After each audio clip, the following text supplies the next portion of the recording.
This is WKYT This Morning. Well, Kentucky mornings start right here. Good morning to you from WKYT. I'm Bill Bryant. Rebecca's off today. It is Monday, February 29th, Leap Day. And now at 6 a.m., it's a big week in presidential politics, and we are live in Lexington, where one Republican candidate for the White House will make a stop this morning. Also ahead, an update on that massive landslide on I-75 that is snarling traffic in southern Kentucky. And a death investigation underway this morning after two people were found shot inside a Lexington home. And we have some rain down towards southeastern Kentucky. What's happening here? A front moving through. And look, the rain will be long gone here in the next 30 to 45 minutes. Really nice afternoon. It's sort of 53, but we're focusing in on tomorrow with that strong, potentially severe weather threat. That's coming up.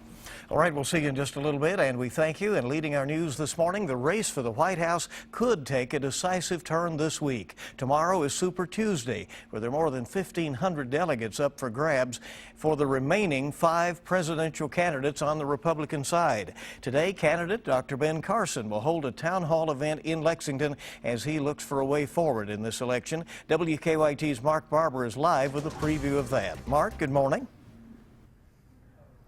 Good morning, Bill. With just 6 days until the Republican presidential caucus, Dr. Ben Carson is bringing his campaign right here to Lexington. Now, he will be holding a town hall meeting here at the High Intensity Training Center on Rookie Way from 10 to 11 this morning. Now, they are already starting to set up some chairs behind that stage here. That's right over my shoulder here. They say they're going to have room for about 600 people here on the ground floor, and they'll have room for about 150 others upstairs. Now, the event website does say that it's sold out, but the owner spoke with us just a few moments ago, and he said that they are allowing people to come in on a first-come, first-served basis, and they will not need tickets. Now, the retired neurosurgeon who has built a platform around his Christian faith and conservative values was once one of the top contenders in the presidential race. However, he's now down in the polls. He says he will closely watch the results of Super Tuesday to determine if he will stay in the race. A lot of excited voters are expected to fill the center today to hear from him. The owner here tells me that people are coming from as far as West Virginia and even Texas. Now, we will be here through the morning as well, of course, bringing you live updates from this town hall meeting as Kentucky becomes the next big battleground state. In Lexington, Mark Barber, WKYT. All right, Mark, thank you. And other Republican presidential candidates also planning trips to the Commonwealth this week ahead of Saturday's GOP caucus. Donald Trump will be at the Kentucky International Convention Center in Louisville tomorrow. And Senator Marco Rubio will be in Lexington on Friday. We await details on that visit. Now to a major traffic alert. A 20-mile stretch of I-75 in northern Tennessee remains closed because of a rock slide. It happened Friday near Pioneer, Tennessee, about 20 miles south of the Kentucky border. But it could take weeks to clean up, and that is impacting thousands of drivers in Kentucky. WKYT's Mike Byer is at our live desk with an update on that. Mike? Rocks and heavy debris continue to fall on Interstate 75 in Campbell County, Tennessee. That's north of Knoxville. This is causing a major headache for drivers. It all began Friday afternoon when a rock slide closed all lanes of Interstate 75. This happened near exit 141 between Jellicoe and La Follette. Now, crews on site have already started moving debris, but rocks are still falling, causing major problems.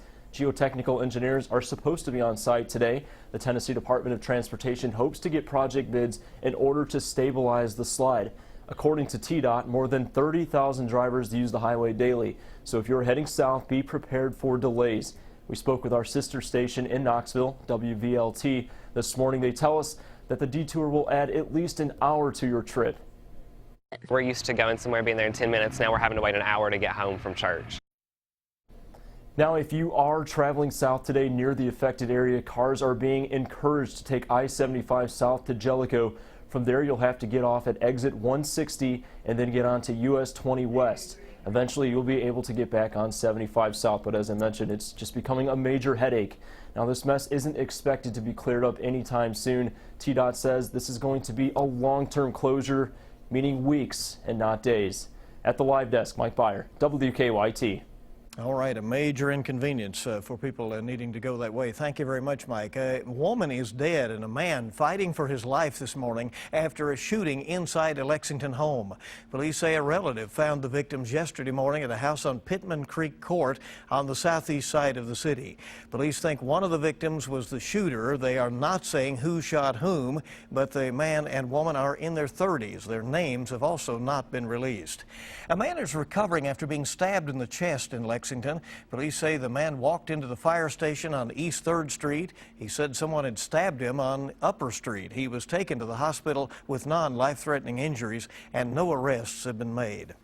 Well, it has now been 58 years since the worst school bus crash in U.S. history. On February 28, 1958, a bus carrying 48 students crashed into the Big Sandy River in Floyd County. 26 children and the bus driver died. 22 people, though, survived. For the first time since, a retired Kentucky State Police trooper who responded to the crash is talking about that awful day. Kids in the river, you couldn't get them out of the bus, and they floated down the rivers and so forth and so on. And we set nets up way down the river to catch them. It did. Right now, you're lucky I ain't crying now over all them kids. That's a pitiful thing. The Floyd County Rescue Squad formed 2 months after that bus crash. It was the first one in Kentucky. Well, 11 sites have been added to the National Register of Historic Places, and 2 of those sites are in Lexington. The National Park Service added the Charles Young Park and Community Center and the Old People's Bank to the official list. Owners of National Register properties qualify for tax credits for rehabilitation. Now, your zone-by-zone forecast with meteorologist Micah Harris. We have that front moving on through, and the front that's moving through now is actually what caused a lot of those strong winds yesterday. The strong winds pumped in really nice temperatures. This morning, though, that front pushing on through is dropping those temperatures, but how far? Not too far. We're there in the 40s for the most part. A few showers down toward the southeast. It will get on out of here next 30 to 45 minutes. Still 119, and also the southern extent of 460 all the way to Pike County. Dealing with the rain early this morning. 421 taking you all the way to Harlan at that interchange of 119 right in downtown Harlan, or near that at least. That's where we're seeing a couple of those showers still left over. And because of the rain, because the front hasn't pushed through just yet, we're dealing with the 50s. So southeast, we're kind of jealous of you guys, because back toward the east, or back toward the west rather, and northwest, we're dealing with the 40s, 41 now in Danville. And that goes for Springfield as well. Going to Mercer County, good morning to you guys. Salvisa and Harrodsburg, we're dealing with the 40s this morning. It's not a bad feel, but 50s would be much better, right? We hit the afternoon, beautiful day. A lot of sunshine, temperatures in the low to mid 50s. Then we head off into the evening. Any plans you have going on, you'll be just fine. It's really the focus is in on tomorrow, because we have that slight risk of severe weather, and that's covering the whole state of Kentucky. If you're watching this morning, you do have the risk of severe weather for tomorrow, but this is no outbreak type of situation. I was just going over some numbers, some data, what we're looking at from some of these weather models. In my forecast that I put together with this, no outbreak, but still strong storms with a line will be moving through tomorrow afternoon, and that'll give us the opportunity to actually see strong, potentially severe cells. So a few isolated severe cells, but really the opportunity to see that is relatively low. So that's what we're going to be talking about tomorrow. But yeah, it does look like Officer Don's going to be in here in just a couple of minutes to show you what's going on. Traffic I-64, I-75, southern split. But yeah, the focus of the forecast, the whole forecast, is going to be on tomorrow. Yeah, and I sure hope you got a chance to enjoy this weekend. Wasn't it great? It was nice. I stayed outside yesterday. I don't think I went inside. Yeah, it was beautiful. Nice run out there yesterday. Absolutely. It was great weather. All right, our time this morning is 6:08, and right now we bring you weather and traffic together. Here is Officer Don with a look at what's happening out there on the roads. Don, good morning. Good morning. Well, first, a live look at Lexington traffic flow, and the biggest impact we're dealing with right now is I-75, both north and southbound around the 110, the southern split. So we're dealing with a collision involving a truck, and at the very least, we have debris in the roadway, both north and southbound this morning, as police try to sort through that collision. So if that's part of your route, 75 south, near the split, the southern split there, you want to use caution for now, because we have that issue going on with that crash involving a truck and some debris in the roadway. Rest of the city looking okay at the moment, and no major issue with their drive times, at least headed from Nicholasville to Lexington. It's a short hop. Same coming in from Versailles past the airport, we're looking good. And on 75, of course, getting past the Clays Ferry Bridge, we're okay, but you could run into some issues around the southern split for the next few minutes as they deal with that collision. Now back to you in the studio. All right, Don, thank you. As you can see there on our drive times, there's been some significant improvement the last few minutes on the travel time from Lexington to Winchester, so apparently they're getting things cleared up out there. Thank you. Coming up on 6:10, it's so good to have you with us here on WKYT This Morning. On the eve of Super Tuesday, the mudslinging is at an all-time high in the Republican race for the White House. I'm Don Champion at the CBS Broadcast Center with the latest from the campaign trail coming up. Kentucky mornings start here. You're watching WKYT This Morning. And good morning to you once again. We're glad you're with us here on WKYT on your Monday. Hope you had a great weekend. It's 6:14 now. On the eve of Super Tuesday, the mudslinging on the Republican side of the race for the White House is at an all-time high. Senators Marco Rubio and Ted Cruz are hoping to stop Donald Trump's momentum. Don Champion has the latest from the campaign trail. Donald Trump and Marco Rubio spent the weekend proving there's rarely any love lost in presidential politics. We don't need a guy who's sweating and scared. He doesn't sweat because his pores are clogged from the spray tan that he uses. At a rally in Virginia Sunday, Rubio took an even deeper dig. He's always calling me Little Marco. And I'll admit, the guy, he's taller than me, he's like 6'2", which is why I don't understand why his hands are the size of someone who's 5'2". Have you seen his hands? They're like this. And you know what they say about men with small hands? You can't trust them. You can't trust them. You can't trust them. A new CBS Battleground Tracker poll shows Trump ahead in Georgia and Virginia, but he trails Ted Cruz in Texas. Cruz is now taking aim at Trump for failing to condemn supportive comments from former Ku Klux Klan leader David Duke. Honestly, I don't know David Duke. I don't believe I've ever met him. I'm pretty sure I didn't meet him, and I just don't know anything about him. There's always been ugly elements of politics, and no candidate can control what outside groups do, but in my view, racism and bigotry has no place in politics. Tuesday's a primary. On the Democratic side, Hillary Clinton campaigned in the South Sunday, hoping to capitalize on her big win among black voters in South Carolina. The CBS poll shows Clinton is ahead of Bernie Sanders in Georgia, Virginia, and Texas. Don Champion, CBS News. And more than 1,500 GOP delegates are up for grabs tomorrow. For the Democrats, 865 delegates are at stake. 5 Ku Klux Klan members who were arrested following a vicious brawl in Anaheim, California, have been released from jail because police say they were acting in self-defense. Police say 7 people who remain in custody were seen beating, stomping, and attacking the Klansmen with wooden posts.